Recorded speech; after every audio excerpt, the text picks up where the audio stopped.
Last summer, in a grand celebration of literature, Harvard Square and Harvard Yard, historically known as the place for hallowed halls filled with books, was transformed into Hogwarts Square.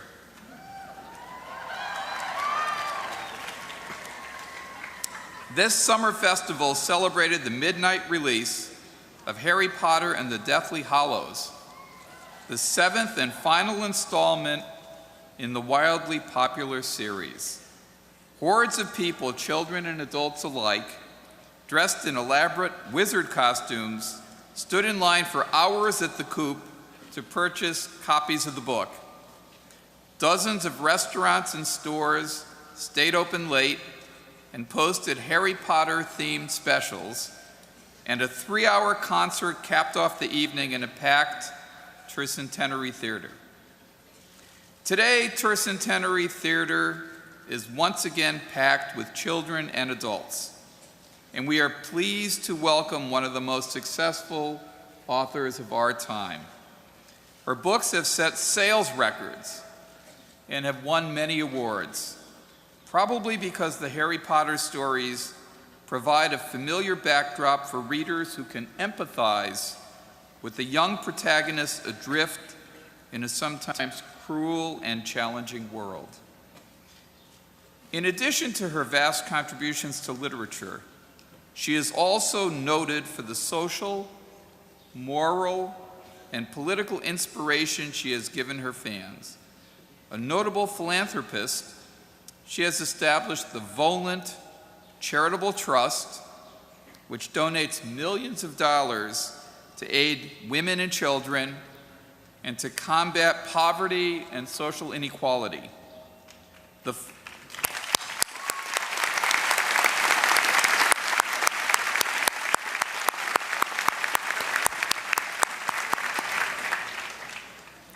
fund also gives to organizations that aid children, one-parent families, and multiple sclerosis research.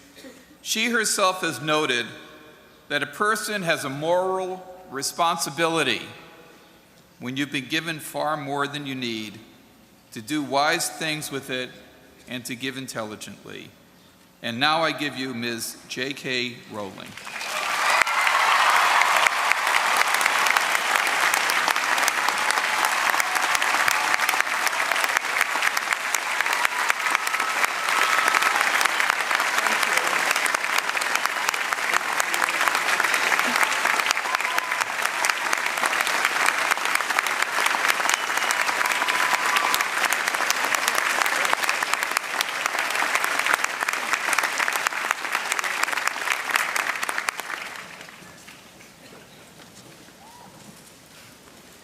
President Faust, members of the Harvard Corporation and the Board of Overseers, members of the faculty, proud parents, and above all, graduates. The first thing I would like to say is thank you. Not only has Harvard given me an extraordinary honor, but the weeks of fear and nausea I have endured at the thought of giving this commencement address have made me lose weight.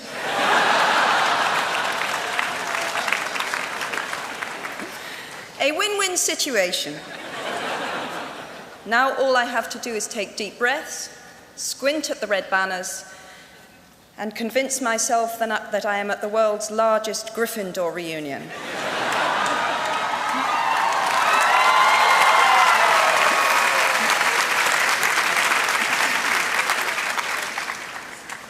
Delivering a commencement address is a great responsibility, or so I thought, until I cast my mind back to my own graduation.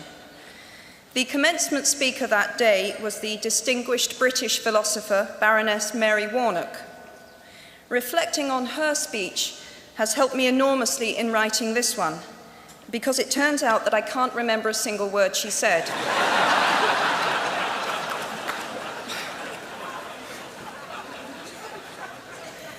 This liberating discovery enables me to proceed without any fear that I might inadvertently influence you to abandon promising careers in business, the law, or politics for the giddy delights of becoming a gay wizard.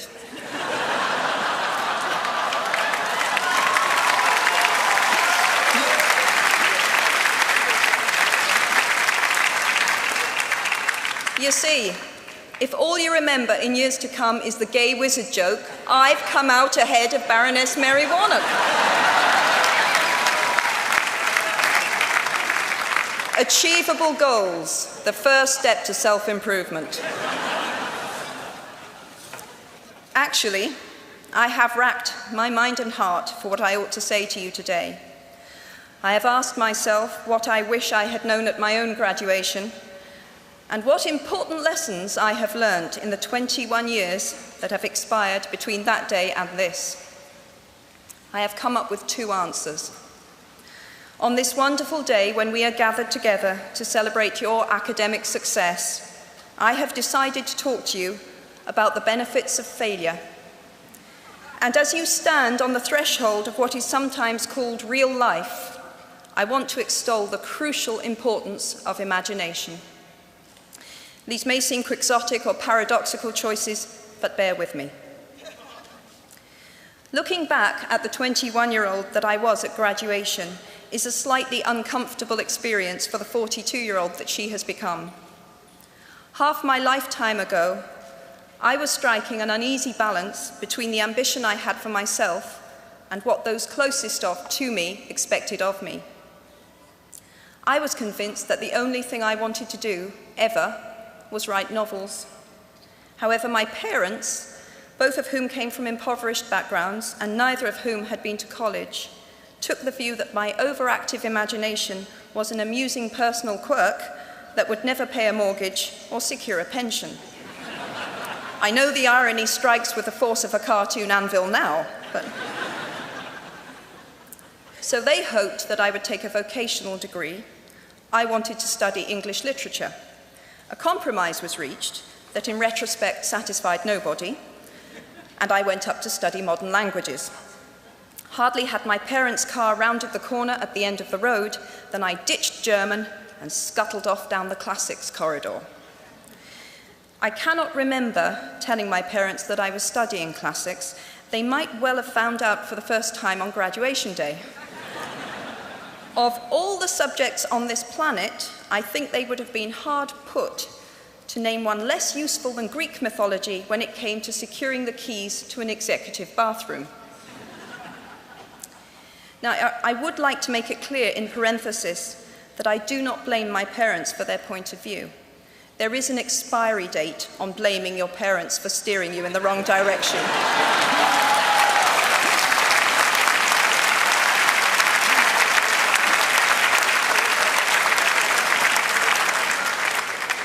The moment you are old enough to take the wheel, responsibility lies with you. What is more, I cannot criticize my parents for hoping that I would never experience poverty. They had been poor themselves, and I have since been poor. And I quite agree with them that it is not an ennobling experience. Poverty entails fear and stress, and sometimes depression. It means 1,000 petty humiliations and hardships. Climbing out of poverty by your own efforts, that is something on which to pride yourself, but poverty itself is romanticized only by fools. What I feared most for myself at your age was not poverty, but failure. At your age, in spite of a distinct lack of motivation at university, where I had spent far too long in the coffee bar writing stories and far too little time at lectures, I had a knack for passing examinations, and that, for years, had been the measure of success in my life and that of my peers. Now, I am not dull enough to suppose that because you are young, gifted, and well-educated, you have never known heartbreak, hardship, or heartache. Talent and intelligence never yet inoculated anyone against the caprice of the fates, and I do not for a moment suppose that everyone here has enjoyed an existence of unruffled privilege and contentment. However, The fact that you are graduating from Harvard suggests that you are not very well acquainted with failure. You might be driven by a fear of failure quite as much as a desire for success. Indeed, your conception of failure might not be too far removed from the average person's idea of success. So high have you already flown. Ultimately, we all have to decide for ourselves what constitutes failure. But the world is quite eager to give you a set of criteria if you let it. So I think it fair to say that by any conventional measure, a mere 7 years after my graduation day, I had failed on an epic scale.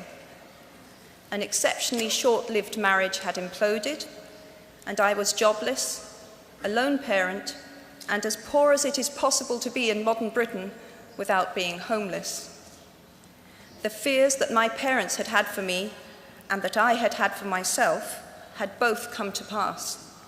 And by every usual standard, I was the biggest failure I knew. Now, I'm not going to stand here and tell you that failure is fun. That period of my life was a dark one, and I had no idea that there was going to be what the press has since represented as a kind of fairy tale resolution. I had no idea then how far the tunnel extended, and for a long time, any light at the end of it was a hope rather than a reality. So why do I talk about the benefits of failure? Simply because failure meant a stripping away of the inessential. I stopped pretending to myself that I was anything other than what I was, and began to direct all my energy into finishing the only work that mattered to me. Had I really succeeded at anything else, I might never have found the determination to succeed in the one arena where I believed I truly belonged.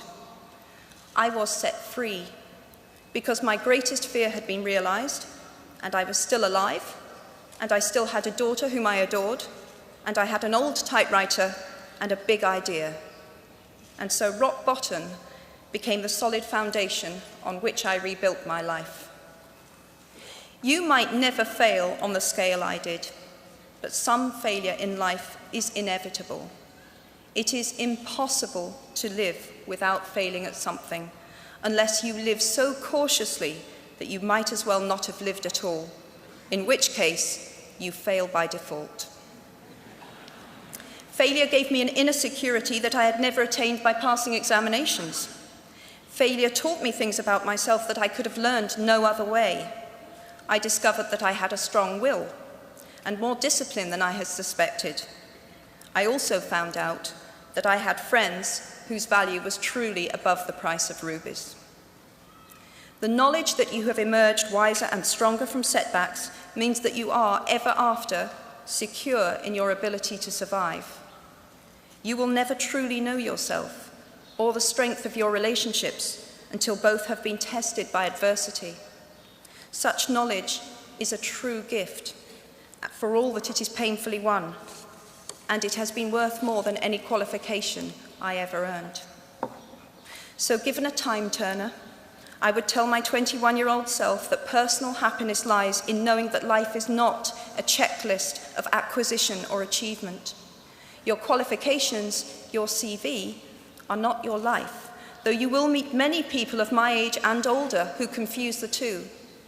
Life is difficult and complicated and beyond anyone's total control, and the humility to know that will enable you to survive its vicissitudes. Now, you might think that I chose my second theme, the importance of imagination, because of the part it played in rebuilding my life, but that is not wholly so. Though I personally will defend the value of bedtime stories to my last gasp, I have learnt to value imagination in a much broader sense. Imagination is not only the uniquely human capacity to envision that which is not, and therefore the fount of all invention and innovation. In its arguably most transformative and revelatory capacity, it is the power that enables us to empathize with humans whose experiences we have never shared. One of the greatest formative experiences of my life preceded Harry Potter, though it informed much of what I subsequently wrote in those books. This revelation came in the form of one of my earliest day jobs. Though I was sloping off to write stories during my lunch hours, I paid the rent in my early 20s by working at the African Research Department of Amnesty International's headquarters in London. There in my little office, I read hastily scribbled letters smuggled out of totalitarian regimes by men and women who were risking imprisonment to inform the outside world of what was happening to them. I saw photographs of those who had disappeared without trace, sent to Amnesty by their desperate families and friends. I read the testimony of torture victims and saw pictures of their injuries. I opened handwritten, eyewitness accounts of summary trials and executions, of kidnappings and rapes.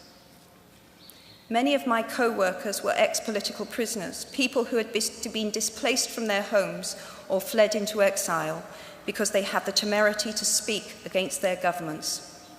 Visitors to our offices included those who had come to give information or to try and find out what had happened to those they had left behind.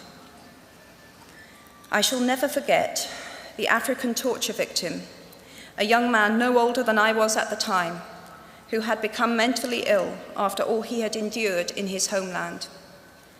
He trembled uncontrollably as he spoke into a video camera about the brutality inflicted upon him. He was a foot taller than I was and seemed as fragile as a child.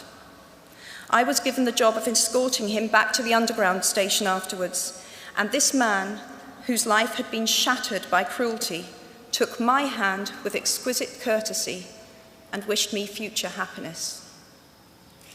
And as long as I live, I shall remember walking along an empty corridor and suddenly hearing, from behind a closed door, a scream of pain and horror such as I have never heard since.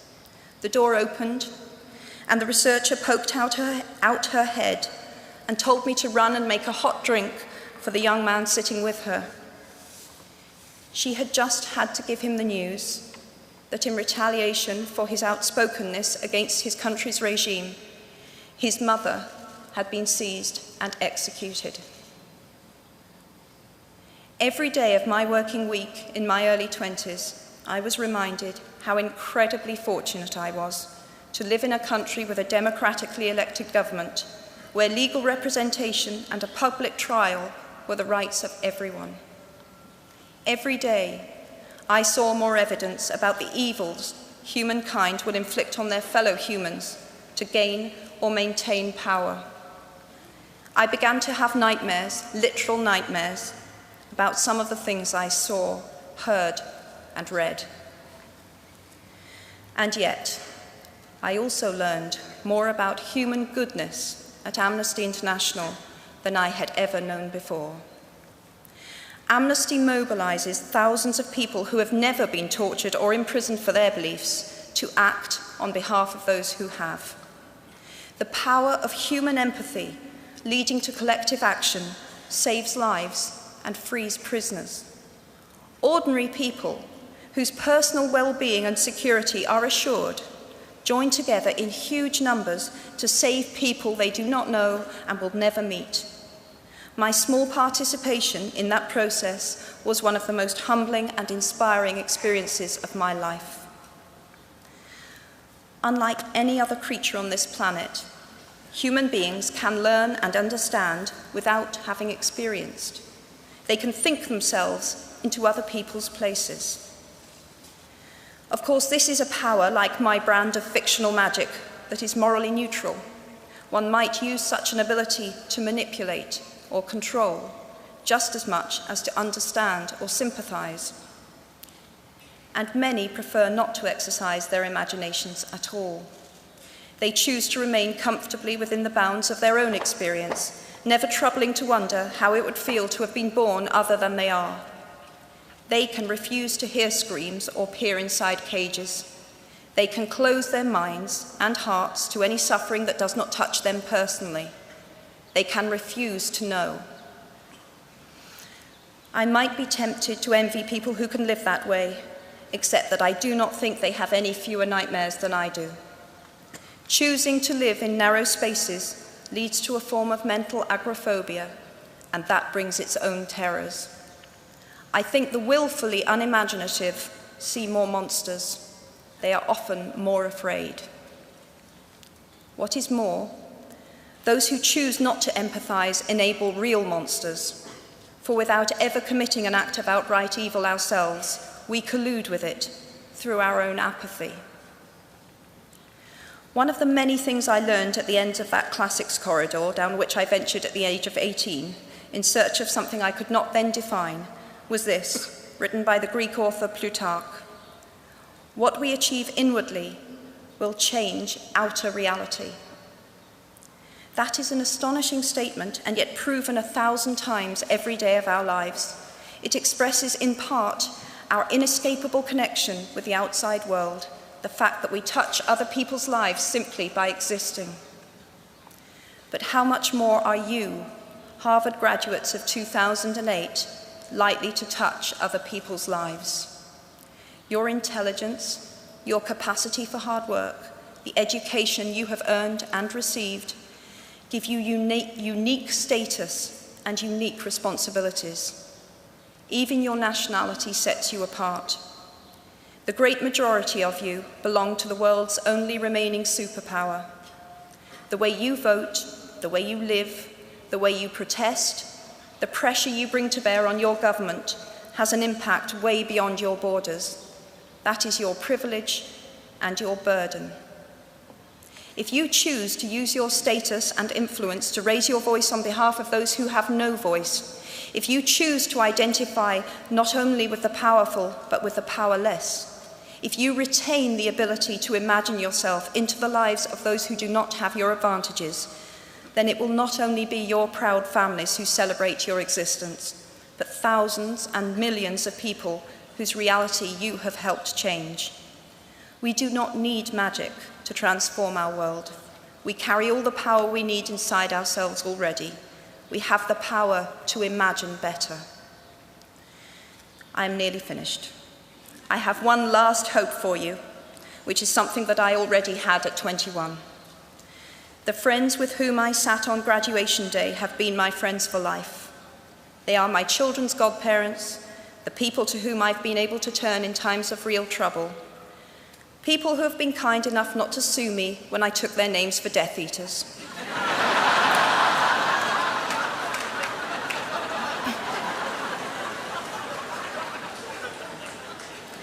At our graduation, we were bound by enormous affection, by our shared experience of a time that could never come again, and of course, by the knowledge that we held certain photographic evidence that would be exceptionally valuable if any of us ran for Prime Minister.